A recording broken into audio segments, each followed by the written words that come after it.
حضرت موسیٰ علیہ السلام کی بعثت اور فرعون اور اس کے پیروکاروں کا ذکر۔ موسیٰ علیہ السلام نے ان کو دعوت حق دی اور کہا کہ میں تمہارے پاس واضح نشانیاں لایا ہوں، بنی اسرائیل کو میرے ساتھ بھیج دو۔ فرعون نے معجزات پیش کرنے کے لیے کہا تو حضرت موسیٰ علیہ السلام نے اپنا عصا زمین پہ ڈالا، اپنا عصا، اپنی چھڑی، اپنا ڈنڈا زمین پہ ڈالا تو وہ ایک واضح اژدہا بن گیا۔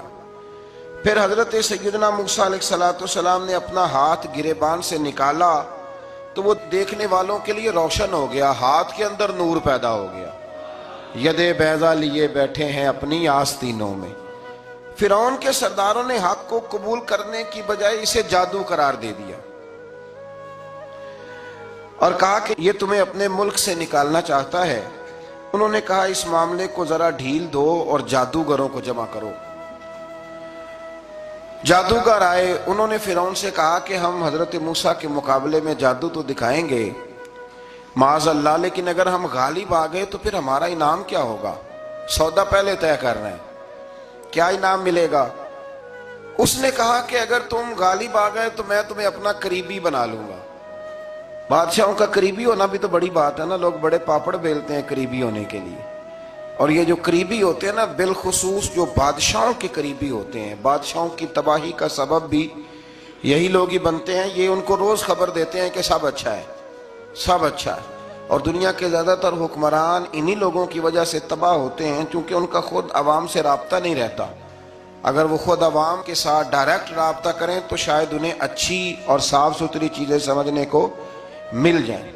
خیر، جادوگروں نے جب کہا ہمیں کیا دو گے تو اس نے کہا تمہیں قریبی بنا لوں گا۔ جادوگروں نے موسیٰ علیہ السلام سے کہا کہ آپ پہل کریں گے یا ہم پہل کریں؟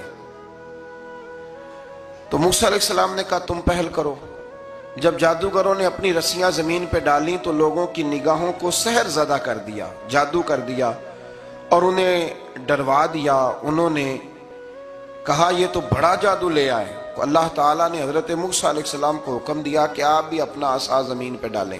ان کی رسیاں سانپ بن گئی تھی نا، دراصل وہ سانپ بنی نہیں تھی، لوگوں کی آنکھوں پر جادو ہو گیا تھا، انہیں سانپ نظر آ رہا تھا۔ فرمایا آپ بھی اپنا عصا زمین پہ ڈالیں۔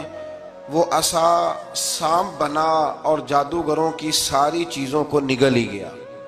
ان کی بہت ساری رسیاں سانپ بنی تھی، ان کا ایک ہی عصا سانپ بنا اور سب کو نگل گیا۔ اس طرح کے معجزے کی حقانیت اور جادوگروں کا بطلان ثابت ہوا اور فرعونی رسوا ہو گئے۔ جادوگر سجدے میں گر گئے اور اللہ پر ایمان لے آئے۔ فرعون نے انہیں دھمکی دی کہ تم میری اجازت کے بغیر ایمان لے آئے ہو، میں تمہارے ہاتھ اور پاؤں مخالف سمت سے کاٹ دوں گا، یعنی الٹا ہاتھ کاٹ دوں گا، سیدھا پیر کاٹ دوں گا، میری بغیر اجازت ایمان لے آئے ہو، اور تمہیں سولی پہ بھی چڑھوا دوں گا۔ انہوں نے کہا کہ ایمان لانے کی پاداش میں تم ہمیں سزا دینا چاہتے ہو؟ پھر انہوں نے اللہ تعالیٰ سے صبر اور استقامت کی دعا کی۔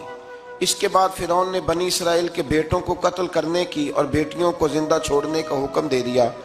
موسیٰ علیہ السلام نے قوم کو صبر کی تلقین کی اور کہا کہ نیک انجام اہل تقوی کے لیے۔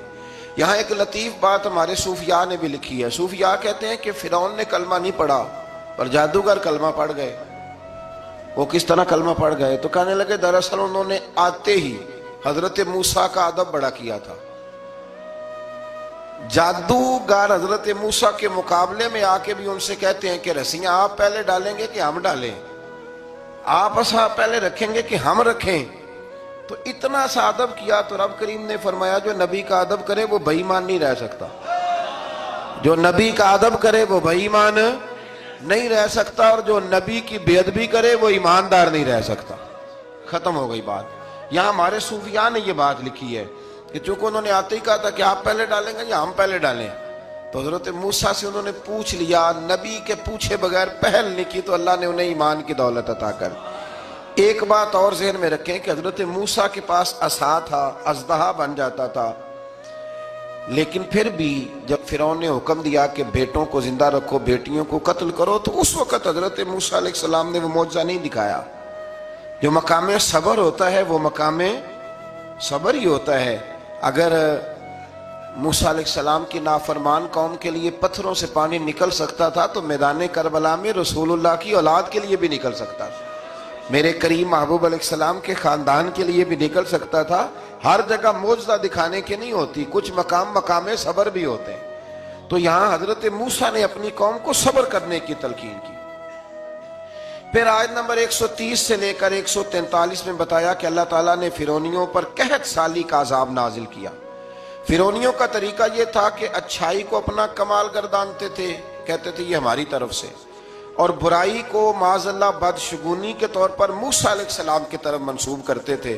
کہتے تھے معاذ اللہ آپ کی وجہ سے یہ سارا کچھ ہو رہا ہے. ہوتے نا, نہیں کہتے ہیں جب سے میں وہاں گیا ہوں تب سے. ہمارے بزرگ ایک لطیفہ بھی سنایا کرتے تھے کہ کسی زمیندار نے نماز پڑھنی شروع کی تھی تو اس کے جانور مرنے شروع ہو گئے. اب لوگ سمجھتے ہیں کہ معاذ اللہ شاید یہ کسی بزرگ کے سبب سے ایسا ہے, حالانکہ یہ تو اللہ کی طرف سے آزمائش ہوتی ہے, اس کی حکمتیں ہوتی ہیں. اللہ تبارک و تعالیٰ نے ان پر عذاب کیا نازل کیا. آیت نمبر 130 اور 143 کا بھی آپ سورہ اعراف کی پڑھیں تو اللہ تعالیٰ نے ان پر ٹڈیوں کا, جموں کا, مینڈکوں کا اور خون کا عذاب نازل کیا. یہ کس قسم کا عذاب ہے؟ جمعیں پڑ گئیں, ٹڈیاں آ گئیں, یہ اللہ نے عذاب نازل کیا. جب وہ عذاب میں مبتلا ہوئے تو موسیٰ علیہ السلام سے کہا کہ آپ اللہ سے دعا کریں کہ ہم سے یہ عذاب ٹل جائے. اگر ایسا ہوا تو ہم ایمان لے آئیں گے, بنی اسرائیل کو بھی آزاد کر دیں گے. لیکن موسیٰ علیہ السلام کی دعا کے نتیجے میں جب عذاب ٹل جانے کے بعد فرعونی پھر اپنے وعدے سے پھر گئے. بنو قریظہ والوں نے بھی کئی دفعہ حضور سے وعدے کیے پر اپنے وعدوں پر قائم. ایک بات آپ سے یہاں روک کے عرض کر دوں, ہم بھی کئی دفعہ کہتے ہیں ذرا بریک کبھی گاڑی کی نہیں نہ لگتی تو ہم ارادہ کرتے ہیں کہ آج سے ہی نماز شروع کر دینی.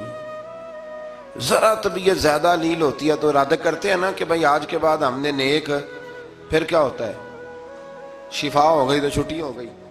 یہ طریقہ درست نہیں, یہ تو کفار کا طریقہ بیان کیا نا قرآن پاک نے. یہاں فرمایا جب اللہ تبارک و تعالیٰ نے انہیں نجات دے دی تو اپنے وعدے سے مکر گئے. تو پھر اللہ تبارک و تعالیٰ نے بنی اسرائیل کو سمندر پار کر کے ایسی قوم کے پاس پہنچا دیا جو بتوں کی پرستش کرتی تھی. وہ تو بچ گئے لیکن فرعونی سارے دریا کے اندر غرق ہو گئے. حضرت موسیٰ علیہ السلام سے کہنے لگے کہ ہمارے لیے بھی یہ خدا بنا دیجئے. حضرت موسیٰ علیہ السلام نے فرمایا بت پرستی کرنے والے جاہل ہیں. یہ بت پرست قوم کے پاس جب گئے نا بنی اسرائیل والے, بت پوجتے ہوئے دیکھا تو کہنے لگے ہمارے لیے بھی سامنے بنا کے رکھ دو. فرمایا یہ تو جاہل ہیں, تم انہیں دیکھ کے اثر قبول کر رہے ہو اور اپنی جاہلیت کے باعث یہ ہلاک ہونے والے بھی ہیں. پھر اللہ تعالیٰ نے بنی اسرائیل پر اپنی نعمتوں کا ذکر فرمایا اور موسیٰ علیہ السلام نے اپنی قوم میں ہارون علیہ السلام کو اپنا جانشین فرمایا اور کوہ طور پر تشریف لے گئے. اللہ نے فرمایا وہاں آ جائیں, میں آپ کو تورات عطا کرتا ہوں. 40 دن کا یہ عرصہ تھا. موسیٰ علیہ السلام نے وہاں پہ جا کے, وہ سارا واقعہ بھی انہی آیات میں ہے کہ حضرت موسیٰ نے عرض کیا تھا کہ رب ارنی, یا اللہ میں تجھے دیکھنا چاہتا ہوں. تو فرمایا لن ترانی, تو نہیں دیکھ سکتا. وہ بھی یہاں اللہ نے ذکر فرمایا. پھر اللہ تعالیٰ نے اپنی ایک تجلی جب کوہ طور پہ ڈالی تو حضرت موسیٰ علیہ السلام تاب نہ لا سکے اور بے ہوش ہو گئے اور پہاڑ بھی ریزہ ریزہ ہو گیا. اس کا ذکر بھی اللہ نے انہی آیات میں فرمایا. آیت نمبر 144 سے 155 تک حضرت موسیٰ علیہ السلام کو رسالت عطا کرنے, کلیم اللہ کا منصب عطا کرنے, تورات عطا کرنے کا ذکر ہے. آگے چل کے بتایا کہ جو متکبر لوگ ہیں نا وہ آیات الہیہ سے منہ پھیرتے, اور جو لوگ اللہ کی آیات اور قیامت کو جھٹلاتے ہیں ان کے اعمال باطل ہیں. پھر موسیٰ علیہ السلام کے کوہ طور پر قیام کے عرصے میں بنی اسرائیل کے زیورات سے بچڑا بنا کر اسے معبود بنانے کا ذکر ہے. ان میں ایک جادوگر تھا سامری, سنا ہے سلالہ میں اس کی قبر ہے. حضرت موسیٰ کوہ طور پہ چلے گئے تو اس نے پیچھے سے نا سونے کا ایک بچڑا بنا لیا, اس میں سونے کی تاریں اس کے منہ میں لگائیں, ہوا چلتی تھی تو بجتی تھی. اتنے کمزور عقیدے کی یہ قوم تھی کہ انہوں نے فٹافٹ ماننا شروع کر لی, فٹافٹ ماننا, کہنے لگے یہ ٹھیک ہے. چنانچہ موسیٰ علیہ السلام جب واپس آئے تو قوم پر غصے اور افسوس کا اظہار فرمایا اور کہا میرے پیچھے تم نے ایسا برا کام کیا. انہوں نے تورات کی تختیاں بھی زمین پہ ڈالیں اور اپنے بھائی ہارون علیہ السلام کا سر پکڑ کے اس سے جواب طلبی کی. انہوں نے کہا اے میرے ماں جائے, بڑے خوبصورت لفظ ہے قرآن پاک، اے میرے مان جائے، اے میرے بھائی، قوم نے مجھے بے بس کر دیا اور قریب تھا کہ یہ مجھے قتل بھی کر دیتے۔ اب آپ مجھ پر سختی کر کے دشمنوں کو ہنسنے کا موقع نہ دیں، کبھی بھی دشمنوں کو اپنے اوپر ہنسنے کا موقع نہ دینا چاہیے۔ پھر آیت نمبر 151 میں موسیٰ علیہ السلام کی دعا اور کلمات استغفار کا ذکر ہے۔ آگے چل کے بتایا کہ غصہ ٹھنڈا ہونے پر موسیٰ علیہ السلام نے تورات کی تختیوں کو اٹھایا، جن کی تحریر میں اللہ سے ڈرنے والوں کے لیے ہدایت اور رحمت کی بشارت تھی۔ آیت نمبر 156 سے لے کر 158 تک میں موسیٰ علیہ السلام کی دعا کا ذکر ہے، جس میں انہوں نے اپنی قوم کے لیے اللہ تعالیٰ سے دنیا اور آخرت کی بھلائی مانگی۔ اللہ تعالیٰ نے فرمایا یہ کامل نعمت میں ان لوگوں کو عطا کروں گا جو ایمان کے ساتھ تقوی بھی اختیار کریں گے، یہ انہیں ملے گی نعمت۔